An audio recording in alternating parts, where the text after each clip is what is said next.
Subscribe now and press the bell icon. Never miss an update.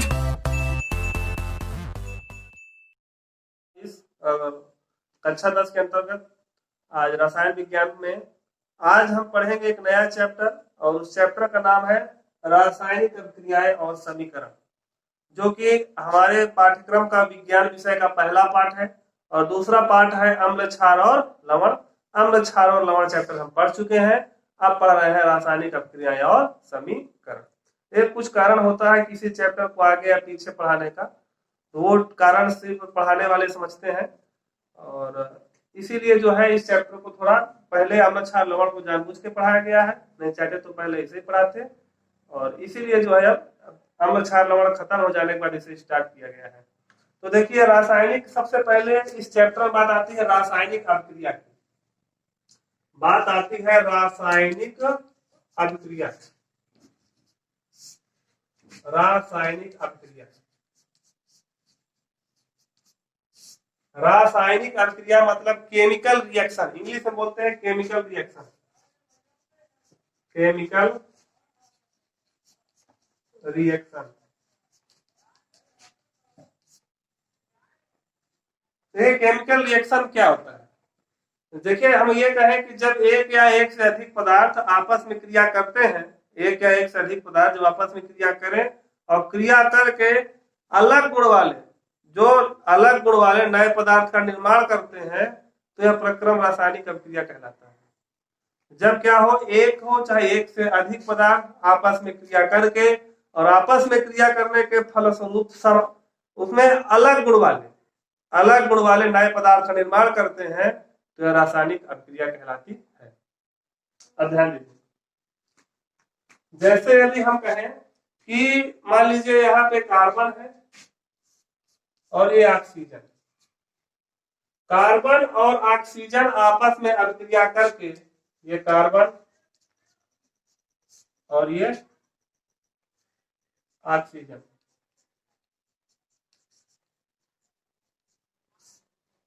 ये carbon और oxygen ये दो पदार्थ हैं और ये दो पदार्थ मिलकर के एक नए पदार्थ CO2 कार्बन डाइऑक्साइड का निर्माण करते हैं।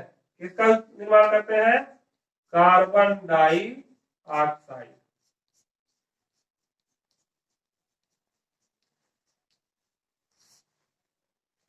देखिए तो इसमें वही हुआ ना, यहाँ पे कितने पदार्थ है? दो पदार्थ आपस में अभिक्रिया करके एक नए पदार्थ का निर्माण कर रहे हैं जिसका गुण इन दोनों के गुण से भिन्न है, तो यह प्रक्रम क्या कहलाता है? रासायनिक अभिक्रिया कहलाती है, या यह घटना रासायनिक अभिक्रिया कहलाती है। तो देखिए इस अभिक्रिया में क्या हो रहा है? कार्बन और ऑक्सीजन मिलकर के कार्बन डाइऑक्साइड का निर्माण कर रहे हैं। तो अभिक्रिया में जो प्रारंभ में जो होता है, जो अभिक्रिया में भाग लेने वाला जो पदार्थ होता है, देखिए हम कहेंगे तो अभिक्रिया में जो भाग ले रहे हैं वो कौन ले रहे हैं? ये दोनों ले रहे हैं। कार्बन और ऑक्सीजन क्या कर रहे हैं? अभिक्रिया में स्टार्टिंग में भाग ले रहे हैं, तो ये क्या है? अभिकारक।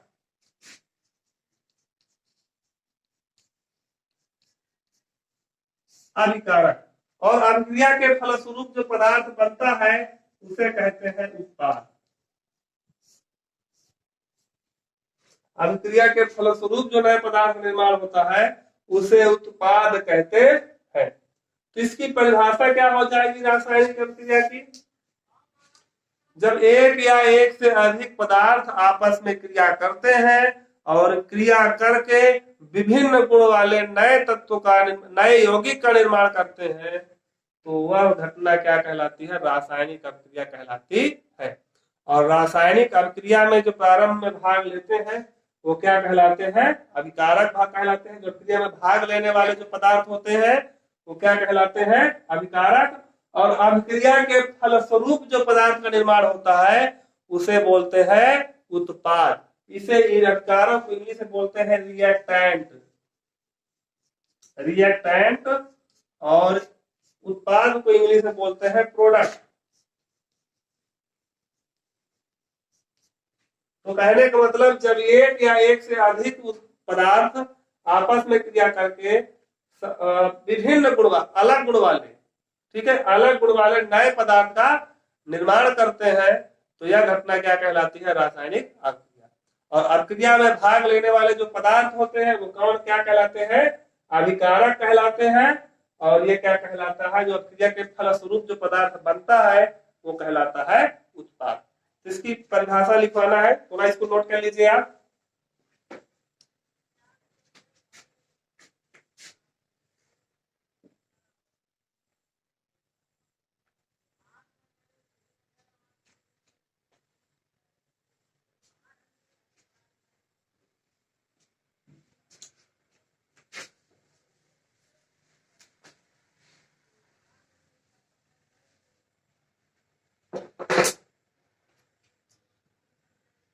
देखिए इसमें लिखना है,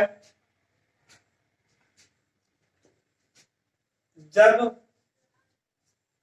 एक या एक से अधिक पदार्थ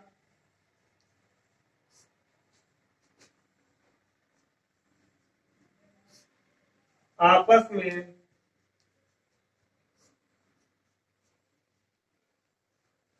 में क्या करते हैं? आपस में क्रिया करते हैं।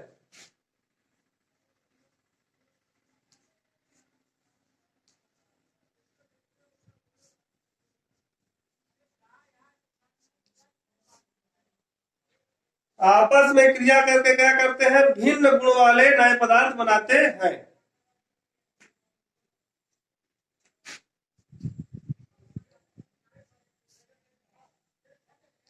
भिन्न गुणधर्म वाले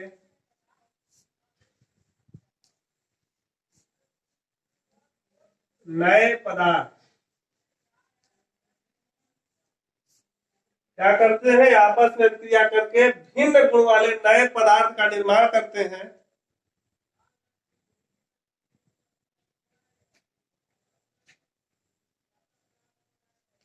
भिन्न गुणधर्मों वाले नए पदार्थ बनाते हैं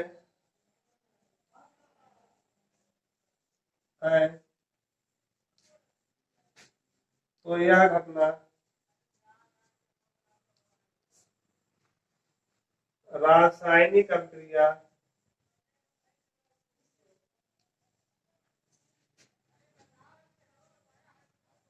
रासायनिक अभिक्रिया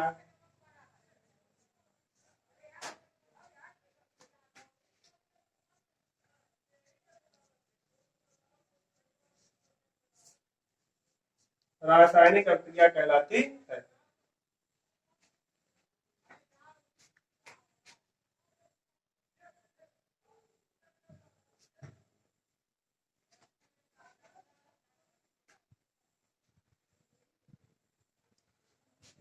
और आपको पता है कि रासायनिक अभिक्रिया में जो भाग लेने वाले पदार्थ वो क्या कहलाते हैं? अभिकारक कहलाते हैं।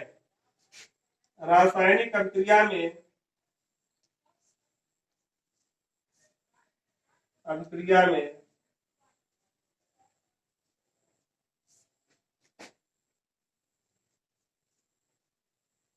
भाग लेने वाले पदार्थ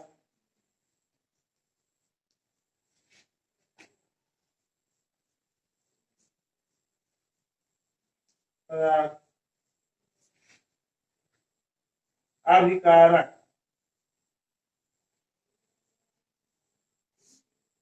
अभिक्रिया में भाग लेने वाले पदार्थ क्या कहलाते हैं? अभिकारक। अभिकारक को इंग्लिश में रिएक्टेंट बोलते हैं। रिएक्टेंट कहलाते हैं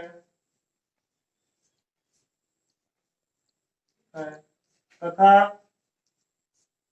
अभिक्रिया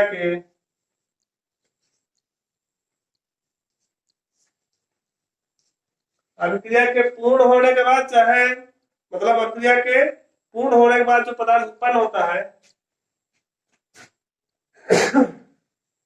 अभिक्रिया के फलस्वरूप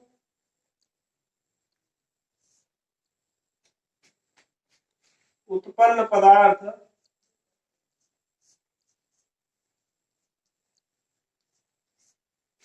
उत्पाद कहलाता है।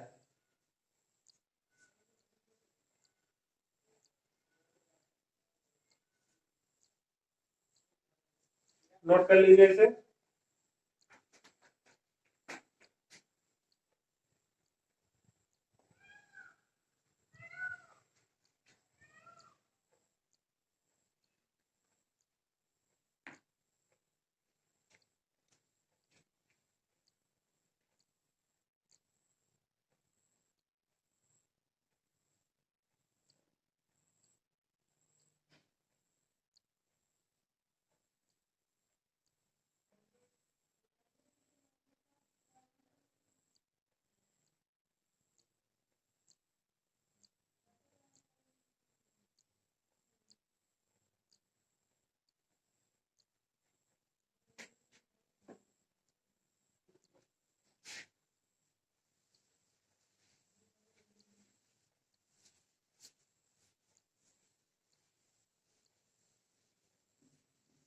देखिए इसका एक और उदाहरण समझ लीजिए।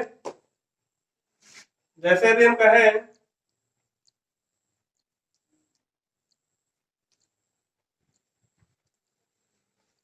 जैसे कहने का मतलब ये है कि हम ये कहते हैं कि ये यहाँ पे कोई भी आप ले लीजिए। जैसे हम कहें यहाँ पे मैग्नीशियम ले लेते हैं, मैग्नीशियम और ऑक्सीजन, मैग्नीशियम और ऑक्सीजन। ये मैग्नीशियम है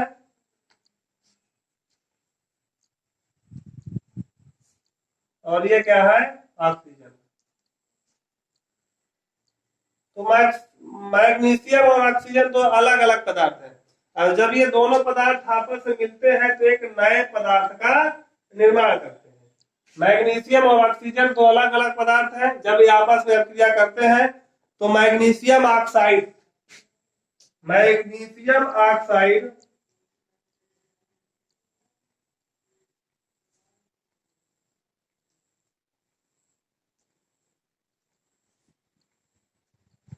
मैग्नीशियम ऑक्साइड का निर्माण करते हैं।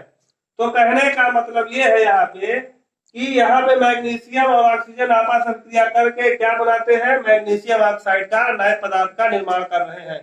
दो पदार्थ आपस में मिल करके एक नए पदार्थ का निर्माण कर रहे हैं, तो यह घटना क्या कहलाएगी, रासायनिक अभिक्रिया। और अभिक्रिया में भाग लेने वाले जो पदार्थ होंगे ये दोनों क्या कहलाएंगे, अभिकारक। अभिकारक। और जो अभिक्रिया के फलस्वरूप जो पदार्थ बनेगा क्या कहलाएगा, उत्पाद। उत्पाद, उत्पाद इंग्लिश में बोलते हैं प्रोडक्ट। प्रोडक्ट। और अभिकारक को बोलते हैं इंग्लिश में रिएक्टेंट।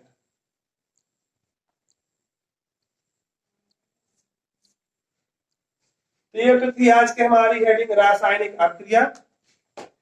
अब इसके बाद हेडिंग डाल दीजिए रासायनिक समीकरण, और रासायनिक समीकरण को हम पढ़ेंगे अगले वीडियो में। तब तक के लिए गुड बाय।